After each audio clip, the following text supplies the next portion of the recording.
നമസ്കാരം എല്ലാവർക്കും Shirley's micro kitchen good food and റെസിപ്പീസിലേക്ക് വീണ്ടും സ്വാഗതം. ഇന്ന് നമ്മൾ പ്രിപ്പയർ ചെയ്യുന്നത് എല്ലാവർക്കും അറിയാവുന്ന എല്ലാ ബേക്കറികളിലും സുലഭമായിട്ട് കിട്ടുന്ന നാൻകട്ടയാണ്. ഏത് ബേക്കറി ചെന്നാലും നാൻകട്ട വാങ്ങാതെ ഞാൻ വരാറില്ല. എനിക്ക് ഭയങ്കര ഇഷ്ടമാണ്. സോഫ്റ്റും അല്പം ക്രഞ്ചി ആയിട്ടുള്ള നാൻകട്ട. നിങ്ങൾക്കൊക്കെ ഏത് ടൈപ്പ് നാൻകട്ട കഴിക്കാനാണ് ഇഷ്ടം? ഒരുപാട് വെറൈറ്റി ബേക്കറികളിൽ അവൈലബിൾ ആണ്. അപ്പോൾ ഇന്ന് നമ്മൾ പ്രിപ്പയർ ചെയ്യുന്നത് വളരെ ഈസി ആയിട്ടുള്ളൊരു മെത്തേഡാണ്. നമ്മുടെ വീടുകളിലൊക്കെ സാധാരണ യൂസ് ചെയ്യുന്ന ഇൻഗ്രീഡിയൻസ് മാത്രം മതി ഇത് പ്രിപ്പയർ ചെയ്യാൻ. അപ്പോൾ റെസിപ്പിയിലേക്ക് കടക്കുന്നതിന് മുമ്പ് എല്ലാവരുടെയും സപ്പോർട്ട് ഞാനൊന്ന് ചോദിച്ചോട്ടെ. ഇനിയും ഈ ചാനൽ സബ്സ്ക്രൈബ് ചെയ്യാതെ ആരെങ്കിലും കാണുന്നുണ്ടെങ്കിൽ ഒന്ന് സബ്സ്ക്രൈബ് ചെയ്യുന്ന കാര്യം പരിഗണിക്കണം. ലൈക്കും കമൻസും ഒക്കെ ഈ വീഡിയോ കണ്ടതിന് ശേഷം തരാനും മടിക്കരുത്. നമ്മൾ ആദ്യമായിട്ട് ചെയ്യുന്നത് ഒരു ബൗളിലേക്ക് 1/2 കപ്പ് നെയ്യ് ചേർത്ത് കൊടുക്കാനാണ് പോകുന്നത്. ഇനി നെയ്യ് ഇഷ്ടമില്ലാത്ത ആൾക്കാരുണ്ടെങ്കിൽ തീർച്ചയായിട്ടും നിങ്ങൾക്ക് ബട്ടർ ചേർക്കാം. അപ്പോൾ ബട്ടർ ആണെങ്കിലും നെയ്യാണെങ്കിലും ഒരേ ടേസ്റ്റ് തന്നെയാണ്. അപ്പോൾ ബട്ടറാണ് യൂസ് ചെയ്യുന്നതെങ്കിൽ ബട്ടർ പുറത്ത് വെച്ചിട്ട് അതിൻ്റെ തണുപ്പൊക്കെ ഒന്ന് മാറിയതിന് ശേഷം 1/2 കപ്പ് ബട്ടർ ചേർത്ത് കൊടുത്താൽ മതി. ചില ആൾക്കാർ സൺഫ്ലവർ ഓയിൽ അല്ലെങ്കിൽ ഡാൽഡയൊക്കെ നാൻകട്ട പ്രിപ്പയർ ചെയ്യാൻ യൂസ് ചെയ്യാറുണ്ട്. ഇത് നമ്മളിപ്പോൾ നമ്മുടെ വീട്ടിലെ ആവശ്യത്തിന് വേണ്ടിയിട്ടാണ് നമ്മൾ പ്രിപ്പയർ ചെയ്യുന്നത്. അപ്പോൾ എപ്പോഴും നെയ്യോ ബട്ടറോ ചേർക്കുന്നതാണ് നല്ലത്. നല്ല ടേസ്റ്റ് ആയിരിക്കും നമ്മുടെ നാൻകട്ടയ്ക്കപ്പോൾ.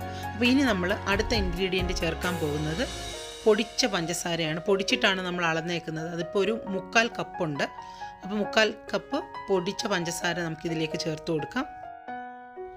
ഇനി നമുക്ക് ഈ നെയ്യും പൊടിച്ച പഞ്ചസാരയും കൂടെ ഒന്ന് മിക്സ് ചെയ്തെടുക്കണം. അതിന് വേണ്ടിയിട്ട് നമ്മുടെ വീട്ടിലുള്ള ഒരു വിസ്ക് ഉപയോഗിച്ചിട്ടൊന്ന് മിക്സ് ചെയ്താൽ മതി. പെട്ടെന്ന് അത് മിക്സ് ആയിക്കോളും. ഇനി അതിലേക്ക് ചേർക്കുന്നത് 1 കപ്പ് മൈദയാണ്, അതായത് ഓൾ പർപ്പസ് ഫ്ലവർ. അപ്പോൾ അതൊന്ന് അരിച്ചിട്ട് ചേർക്കുകയാണെങ്കിൽ ഏറ്റവും നല്ലത്. ഞാൻ അരിച്ചു വെച്ചിരുന്നതാണ്. ഇനി നമ്മളതിലേക്ക് ചേർക്കുന്നത് ബേക്കിംഗ് പൗഡറാണ്, ബേക്കിംഗ് സോഡയല്ല. അപ്പോൾ ബേക്കിംഗ് പൗഡർ നമ്മളിപ്പോൾ 1 ടീസ്പൂണാണ് ചേർക്കുന്നത്. ഇനി നിങ്ങളുടെ കയ്യിൽ ബേക്കിംഗ് പൗഡർ ഇല്ലെങ്കിൽ ബേക്കിംഗ് സോഡ ചേർക്കാം. പക്ഷേ ശ്രദ്ധിക്കേണ്ട കാര്യം എന്താണെന്ന് വെച്ചാൽ ഒരു 3 പിഞ്ച് മാത്രമേ ഇടാവുള്ളൂ. ഇത് ഉപ്പാണ്. നമ്മുടെ എല്ലാ മധുരമൊക്കെ ഒന്ന് ക്രമീകരിക്കാൻ വേണ്ടിയാണ് നമ്മൾ ചേർക്കുന്നത്. ഒരു 2 പിഞ്ച് ഉപ്പ് മാത്രം ചേർത്താൽ മതി. കൂടുതലിട്ടാൽ നമ്മുടെ കുക്കീസിന് വല്ലാണ്ട് ഉപ്പ് രസം വരും. അപ്പോൾ അത് പ്രത്യേകം ശ്രദ്ധിക്കണം. ഇത് ഓപ്ഷണലാണ്. വാനില എസൻസ് ആണ് ഞാൻ ചേർത്ത് കൊടുത്തത്. 1/4 ടീസ്പൂൺ മാത്രമേ ചേർത്തിട്ടുള്ളൂ. ഒരുപാട് ചേർത്താൽ അതിൻ്റെ രുചി മുമ്പിൽ നിൽക്കും.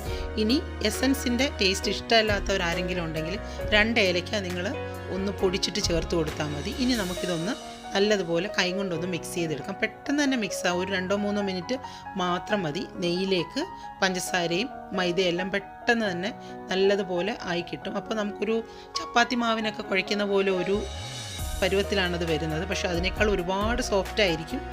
അപ്പോൾ നല്ലതുപോലെ ഞാനിതിപ്പോൾ കുഴച്ചെടുത്തിട്ടുണ്ട്. ആ കുഴച്ചെടുത്ത മാവിൽ നിന്ന് ഇങ്ങനെ ഓരോ ഉരുളകൾ പോലെ നമ്മൾ ഉരുട്ടിയെടുക്കണം. അത് കയ്യിൽ വെച്ച് നമ്മൾ ഷേപ്പ് ആക്കാൻ പാടില്ല. അതായത് നാൻകട്ടയുടെ ഷേപ്പിൽ അങ്ങനെ പരത്തി നമ്മൾ എടുക്കരുത്. കുറച്ച് ഉരുണ്ട് തന്നെ നമ്മൾ നമ്മുടെ ട്രേയിലേക്ക് വെച്ച് കൊടുക്കണം. ട്രേയിൽ വെക്കുമ്പോൾ തന്നെ കുറച്ച് ലൂസാവും. അതുകൂടാതെ ഇത് ബേക്കിംഗ് സ്റ്റാർട്ട് ചെയ്യുമ്പോൾ വീണ്ടും കുറച്ചും കൂടെ പരന്ന് വരും. എനിക്ക് പ്ലെയിൻ നാൻകട്ടയാണ് ഇഷ്ടം. എന്നാലും നിങ്ങൾക്ക് കാണിച്ചു തരാൻ വേണ്ടി നിങ്ങൾക്ക് ഇഷ്ടമുണ്ടെങ്കിൽ എന്തെങ്കിലുമൊക്കെ വെച്ച് നമുക്ക് അലങ്കരിക്കാം. ഞാനിപ്പോൾ ഒരു ചെറിയ പിസ്താഷ്യോയുടെ പീസും ഒരു ആൽമണ്ടിൻ്റെ പീസും ചെറുതായിട്ട് മുറിച്ചിട്ട് ഒന്ന് വെച്ച് കൊടുത്താണ്.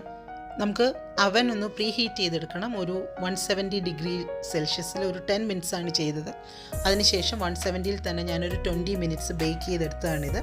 15 മുതൽ 20 മിനിറ്റ് വരെ മാക്സിമം മതി. ഓരോരുത്തരുടെ അവൻ്റെ കപ്പാസിറ്റി പോലെ ഇരിക്കും. അപ്പോൾ ഇപ്പോൾ നല്ലതുപോലെ നാൻകട്ട റെഡിയായി വന്നിട്ടുണ്ട്. എനിക്ക് എപ്പോഴും സോഫ്റ്റാണ് ഇഷ്ടം. അതുകൊണ്ടാണ് ഞാൻ മൈദ മാത്രം യൂസ് ചെയ്യുന്നത്. ചില ആൾക്കാർക്ക് കുറച്ചും കൂടെ കട്ടി വേണമെന്നുള്ളവർക്ക് ഈ മൈദ 1 കപ്പ് ചേർക്കുമ്പോൾ നിങ്ങൾക്കതിൽ വേണമെങ്കിൽ ഒരു 2 ടേബിൾ സ്പൂൺ എക്സ്ട്രാ റവയൊക്കെ ആഡ് ചെയ്യാം. പക്ഷേ ഞാൻ എപ്പോഴും പ്രിഫർ ചെയ്യുന്നത് ഇത്ര സോഫ്റ്റും ചെറിയൊരു ക്രഞ്ചിനെസ്സും ഉള്ള നാൻകട്ടയാണ്. വളരെ നന്നായിട്ട് വന്നിട്ടുണ്ട്. അപ്പോൾ വളരെ ഈസി ആയിട്ട് പ്രിപ്പയർ ചെയ്യാൻ പറ്റുന്ന ഈ റെസിപ്പി നിങ്ങളെല്ലാവരും ട്രൈ ചെയ്ത് നോക്കണം. ട്രൈ ചെയ്ത് നോക്കിയിട്ട് നിങ്ങളുടെ അഭിപ്രായങ്ങൾ തീർച്ചയായിട്ടും വന്ന് അറിയിക്കാൻ മറക്കരുത്. അപ്പോൾ മറ്റൊരു റെസിപ്പി അല്ലെങ്കിൽ വ്ലോഗുമായി വരുന്നത് വരെ എല്ലാവർക്കും bye from Shirley's micro kitchen.